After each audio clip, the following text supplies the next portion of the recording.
Coming to you from Annapolis, Maryland, home of the U.S. Naval Academy, the sailing capital of the world, home of the world's largest crab feast, and 4 signers of the Declaration of Independence. This is the On Annapolis Daily News Brief, a daily roundup of local news that you can use, including local sports, local events, local opinion, and local weather from DMV Weather. Now here's your host, publisher of On Annapolis, John Frenaye. Good morning, it's Thursday, October 5th, and this is John Frenaye with your Daily News Brief. An update on Las Vegas. Police have said they have uncovered evidence that 64-year-old Stephen Paddock had plans to escape, but they declined to specify exactly what they were. According to Clark County Sheriff Joe Lombard, Stephen Paddock is a man who spent decades acquiring weapons and ammo and lived a secret life, much of which will never be fully understood. Lombardo also said he believes Paddock had accomplices given the number of weapons he obtained. Paddock's girlfriend, Mary Lou Danley, had no knowledge of any attack, and she was interviewed Wednesday by FBI agents after voluntarily returning to the U.S. from the Philippines. And as bad as that massacre was, it could have been a little bit worse. Sources had told the Las Vegas Review-Journal that the shooter shot at jet fuel tanks located near the concert stage. The tanks are located about 1,100 feet from the festival grounds, and the 2 circular white tanks were hit by 2 bullets, with one piercing the tank, but they did not explode. The tanks have since been repaired and painted after they were inspected by the FBI, who also measured the line of fire from the Mandalay Bay. This also explains why Paddock broke out 2 windows in his hotel suite. One provided a line of fire to the Route 91 Harvest Country Music Festival. The other gave him a clear view of the fuel tanks adjacent to the airport. Yesterday afternoon at approximately 4:45, Anne Arundel County police officers responded to the 5100 block of Patrick Henry Drive in Brooklyn Park for a report of a vehicle accident. When officers arrived, they located a vehicle that had, quote, rolled into a small garage or a shed in alley number 69 at Patrick Henry Drive. And inside the vehicle, officers found a male and a female deceased, suffering from apparent gunshot wounds. Homicide detectives are now investigating. The victims have not been identified, and more information is expected to come out. Hanover resident Hubert Owens wants to compete against the, quote, big boy politicians, which is why he moved to Maryland 2 years ago and has now filed to run for State Senate District 32. The 38-year-old medically retired Army veteran is a Republican running in a district long held by Democrats since 1975. The United States Sailboat Show opens today. It runs through October 9th, and then the United States Powerboat Show will come in next weekend, October 12th to October 15th. In a bit of a shift from prior years, Mayor Mike Panelides has said that there will be no event rates for parking this year. Parking prices will remain at normal rates. However, this year, SP Plus, which is the city's parking contractor, will be offering a prepaid option for visitors who wish to prepay parking online and select a number of premium parking spaces. They can do so on their website at annapolisparking.com. This is quite a change from years past, where daily rates in the garage exceeded $30. And make sure you tune into the Maryland Crabs a little bit later today when we talk with Paul Jacobs, who's the general manager and one of the owners of the boat show. We're also going to stroll the docks, talk to some vendors, talk to some people that are enjoying a beautiful day, and bring a little bit of the boat show right to your earbuds. And you'll be able to find that at themarylandcrabs.com. To help entice a second Amazon headquarters to Maryland, a state board has voted to waive a 12-month residency requirement to qualify for in-state tuition for any Amazon employees who move to the state if the new headquarters is established. The University System of Maryland's Board of Regents voted to waive the residency rule on Tuesday. It also would apply to spouses and children of employees in the system's 12-degree granting institutions. Not quite sure how I feel about that, considering that they just received a $219.5 million gift from Clark Foundation, which is the largest in the school's history. The University of Maryland got news yesterday that they will receive a $219.5 million donation from the A. James and Alice B. Clark Foundation, created by the late contracting titan James Clark. The gift, announced Wednesday, is the largest in the school's history and one of the largest investments in history in the United States in American public higher education. James Clark, a Maryland alum, obviously, built his Bethesda-based Clark Construction Group into one of the nation's building powerhouses. He passed away in March of 2015. The donation will go toward new scholarships and a program called the Clark Challenge for Maryland Promise, which is a campus-wide matching program to generate a $100 million fund to support students in financial need. Good job, Clark Foundation. And just to end on a little bit of a lighter note, the Kansas City Chiefs are one of the biggest surprises so far in the NFL season. They were expected to be good, but very few people expected them to be undefeated at 4-0. While their success has a lot to do with many excellent players on both sides of the ball, reports have leaked from the locker room that might not be the reason they're crushing it. It seems that head coach Andy Reid has gotten his players to perform at the highest levels by bribing them with pizza rolls. Center Zach Fulton spilled the beans that Reid promised unlimited Totinos if they win, and that team seems to be taking full advantage of it.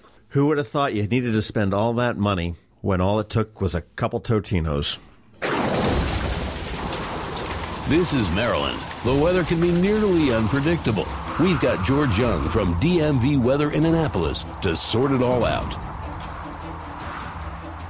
Hey everyone, this is George from DMV Weather. Here's today's Annapolis forecast. We will have 3 more days of sunny weather with above average temps in the upper 70s and mid 80s and light winds in the Annapolis and Anne Arundel County area. Then we will finally start to see some active weather in the form of rain for the first time in 3 weeks. For today specifically, we posted a target high temp on our website of 80 degrees for Annapolis and 82 for BWI Airport. Let's see how that plays out at the end of the day. Lows tonight will be in the 60s and will be the same for the next few nights.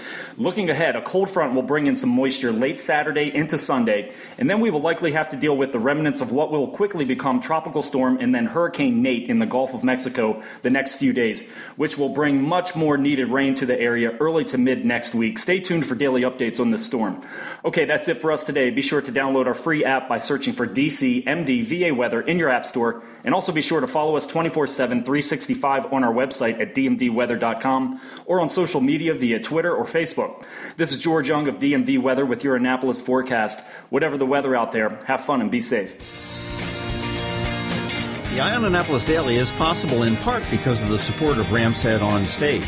Ram's Head, where every seat is less than 48 feet from the stage, brings more than 400 concerts a year to the area. To wet your whistle, check out some of these upcoming shows. Coming up this weekend, Crack the Sky on Friday and Saturday. The Laughs and Drafts comedy series continues with Quinn Doll on Sunday the 8th. Get your laugh on before a new week. Always recommended. Ricky Lee Jones, yes, Chucky's in Love on the 18th. 10,000 Maniacs on the 22nd, and just announced over at Maryland Hall on November 30th, Melissa Etheridge will bring her Merry Christmas Baby holiday show. Tickets are still available for all of these shows, and you can get yours at ramsheadonstage.com, or if you want to go old school, head to their box office. Ram's Head is located in the heart of beautiful downtown Annapolis at 33 West Street. For a guaranteed great night out on the town, ramsheadonstage.com. They say opinions are like... Here we are with a dose of opinion for you. The story we talked about, Amazon being lured into Maryland, is a great story. I would love to see Amazon bring a second headquarters to Maryland. I think we're a great state. I think it makes sense to bring it here on the East Coast. There are so many good reasons to do it. But I'm not sure how I feel about waiving the residency requirement for in-state tuition for Amazon employees. To me, it seems a little bit like a gimmick. Now, Amazon, I understand, is a real bitch of a company to work for. The pressure is pretty incredible. It's not the best paying company. It's not Google. It's not Microsoft. It's not Apple. But it's not horrible. They're not operating a sweatshop in the Far East. The warehouse type people earn about $12.50 an hour plus. Low to middle management is in the $67,000 to $76,000 range. Middle to upper management is in $104,000 to $165,000. The software geeks are at $100,000 to $110,000 and up. And I'm not quite sure what the executives are, but I'm sure there are a lot more. The median income in Maryland is $69,000. So Amazon really fits pretty well in there. And before everybody jumps on that whole $12.50 an hour warehouse type, keep in mind that we already have a warehouse in Baltimore City in place, operating there as well. So the headquarters that they're looking to build is really more of an operational headquarters as opposed to a warehouse type of an headquarters. We have a great state, as I said. We're the wealthiest state in the union. We've got some of the top schools in the country. We've got incredibly stable employment thanks to our proximity to Washington, D.C. Do we really need a gimmick? What I might suggest is making it a little bit more affordable to everybody to attend any of the 12 university granting degrees in the state of Maryland. Let the federal government handle subsidies based on the FAFSA applications. I know several people that are attending out-of-state schools paying out-of-state tuition because that state's out-of-state tuition is less than Maryland's in-state. And I can count myself among them. My daughter looked at the University of Maryland, but ultimately ended up going to North Carolina because the tuition was a little bit more affordable. I think rather than making a waiver for a very small group, relatively speaking, of people for one company, let's see what we can do for everybody. And that's what I've been thinking today. Now, doesn't that music sound fancy and important? Well, it is. Hey, it's John. As you know, On Annapolis and the Maryland Crabs are co-sponsoring a mayoral debate on October 15th at Rams Head on Stage. Unfortunately, it's sold out, but we will be live streaming it. However, we do need your help. We are soliciting questions for the candidates from our listeners. I am sure you have one or two, so just jot them down in an email and send them to info@themarylandcrabs.com or info@ionannapolis.net, and we will sift through them and ask the candidates directly on your behalf. Please make sure they're specific to the candidate and include your first name and your ward or neighborhood, just so we sort of know where the questions are coming from. Thank you very much, and we will see you on the 15th, whether it be in person or on live streaming. And hey, the general election for the city of Annapolis is on November 7th. And if you need to register to vote, or you need to change your registration, meaning your party affiliation, your address, your name, etc., you have until Monday, October 9th to do it. So put that on your calendar, and we will see you at the polls. Thanks for listening to the On Annapolis Daily News Brief. If you like what you heard, make sure to tell your friends and colleagues about it. And also tell them about our website, ionannapolis.net, where you can find much more. Be sure to check out our other weekly podcast, The Maryland Crabs. This podcast comes to you every Monday through Friday at noon. Thanks for listening, and we'll see you next time.